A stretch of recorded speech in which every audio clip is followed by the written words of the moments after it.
It did not begin with a dramatic announcement, a televised speech, or a royal message delivered outside St. Paul's Cathedral. Instead, one of the most important changes in the modern history of the British monarchy started very quietly, late at night, away from public attention. Inside secure government server rooms, where official digital records are stored, a small blinking cursor paused over two names. Then, with a single press of a key, years of royal history were changed in just a moment. Two names that once appeared as part of a modern and evolving royal family suddenly disappeared. There were no press briefings, no formal statements, and no clear explanation. The spaces where Archie Harrison and Lilibet Diana had once been listed were now empty. For those who closely follow royal matters, this did not feel like a simple technical mistake. It felt like a quiet but powerful decision, one that removed a prince's children from their place in the royal structure. As people around the world tried to understand what had happened, a deeper and more serious story began to unfold. This story included private meetings in Hollywood, leaked documents, and even a final written message left behind by the late Queen that would influence everything. The situation that led to this turning point did not begin in London. It started far away, in Hollywood, inside a private and carefully controlled meeting space used by public relations experts. It was early January, and Meghan Markle was reportedly meeting with professionals who specialize in shaping public image and global influence. According to reports from people who were present, something was said during that meeting that caused concern. Meghan, in what seemed to be a moment of pride as a mother, reportedly said that her son Archie had more natural charm than Prince George, who was expected to become king one day. She suggested that Archie was better suited for public attention and the spotlight. In an ordinary family, this kind of comment might not mean much. It could easily be seen as a simple comparison between cousins. But the royal family does not operate like a normal family. It follows strict rules, traditions, and hierarchy. By comparing her son to Prince George in this way, Meghan was seen as crossing an important line. The monarchy is based on the idea that the crown is passed down by birth, not by personality, popularity, or public appeal. Within a short time, this comment reportedly reached senior palace officials through secure communication channels. For them, this was a serious issue. Prince George is not just a child. He represents the future of the monarchy. His life has been carefully planned since the day he was born, with every detail designed to prepare him for his role as king. The palace did not respond publicly.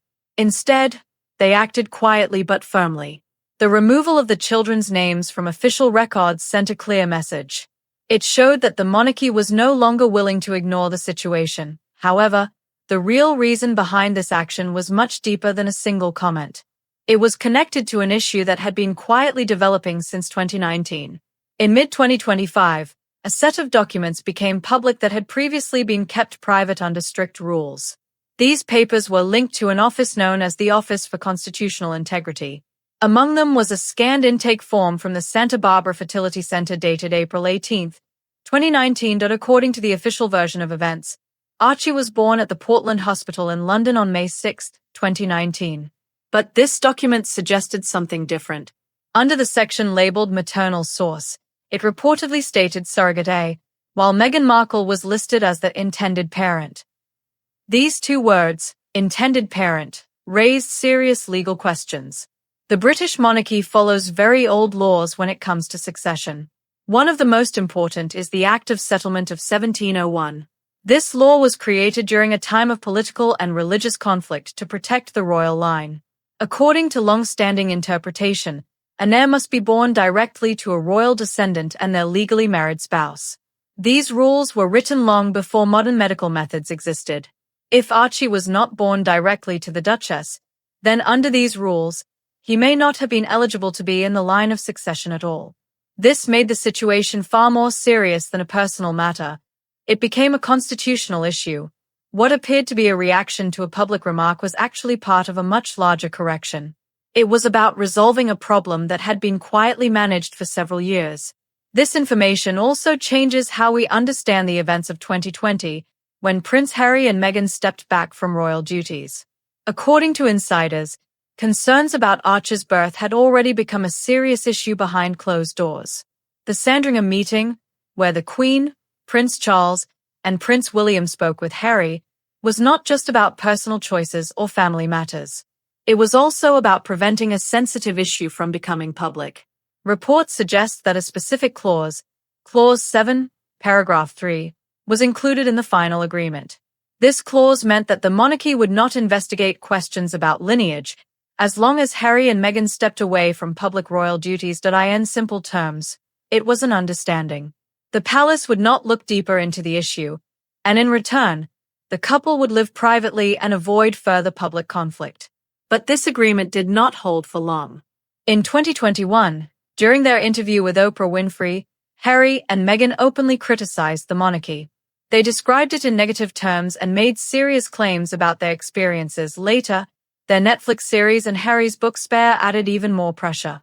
From the palace's point of view, the agreement had been broken. The promise of silence no longer applied. While tensions were already high, the final turning point came in late 2025 during a financial review of the sovereign grant, the public funds used to support official royal duties. Investigators reportedly found unusual transactions connected to a company called Archgenesis LLC, based in Delaware. The records showed detailed payments: $95,000 for surrogacy services, $110,000 for legal arrangements, and $195,000 for medical expenses. The most serious concern was the source of these funds. It was reported that the money came from funds originally set aside for renovations at Frogmore Cottage. If true, this meant that public money had been used for private purposes. Now the monarchy faced two major problems: a legal issue about succession and a political issue about public funds. At this stage, quiet solutions were no longer possible. King Charles III, with the support of Princess Anne and Prince William, decided to take direct and firm action. Legal experts were brought in, not to manage public opinion, but to clearly define and strengthen the rules of succession.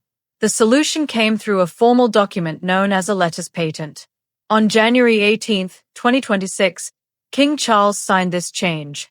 The main rule was clear: only children born from the lawful biological union of a royal descendant and their legally recognized spouse would have rights to titles and succession. This wording was carefully chosen.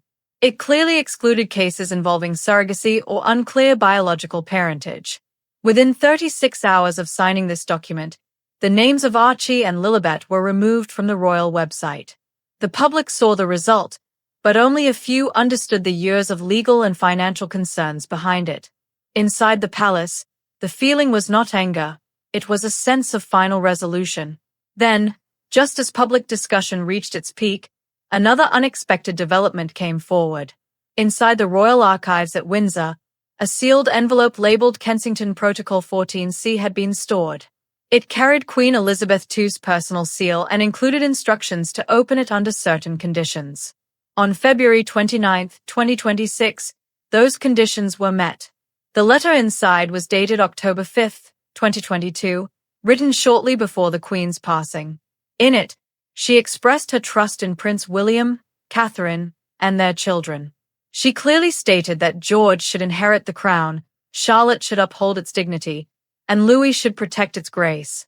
She also wrote that titles must be earned through duty, and those who step away from responsibility cannot expect to keep their privileges. Although this letter was not a legal document, it carried strong emotional and symbolic importance. It supported the actions taken by King Charles. At the same time, Meghan launched a new project in California called Royal Reclamation. It included children's clothing, books, and messages about lost inheritance. One product even featured the words, "Future King, but not yours." The campaign gained attention, but it also faced strong criticism, especially for involving children in the message. The palace responded through official and legal channels. Notices were issued, trademarks were challenged, and many business partners stepped back due to the risk. Princess Anne reportedly led this effort, focusing on protecting the integrity of the monarchy. Public opinion also began to shift. Many people felt that involving children in such disputes was inappropriate. Around this time, Prince Harry made a brief visit to the United Kingdom and met with Princess Anne.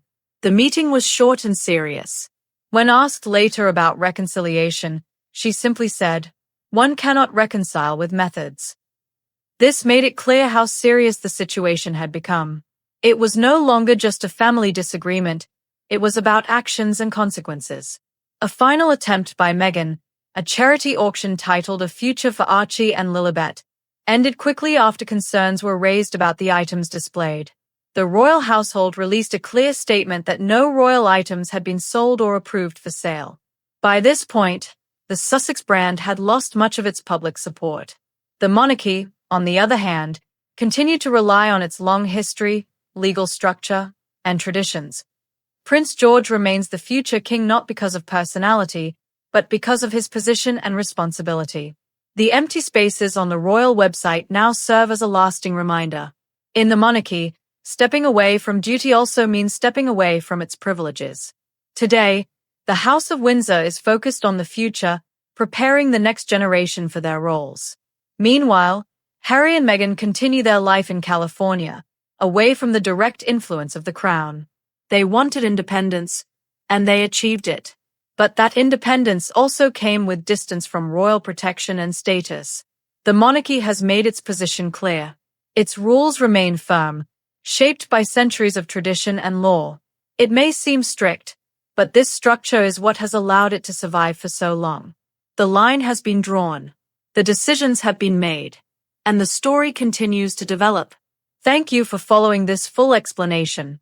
Share your thoughts below. Do you think this truly marks the end of the Sussex royal connection? Goodbye for now. If you enjoyed this video and want to see more updates and insights, don't forget to like this video. Make sure to subscribe to the channel so you never miss out on the latest news and discussions. And I'd love to hear your thoughts. Drop a comment below and let me know what you think about this story.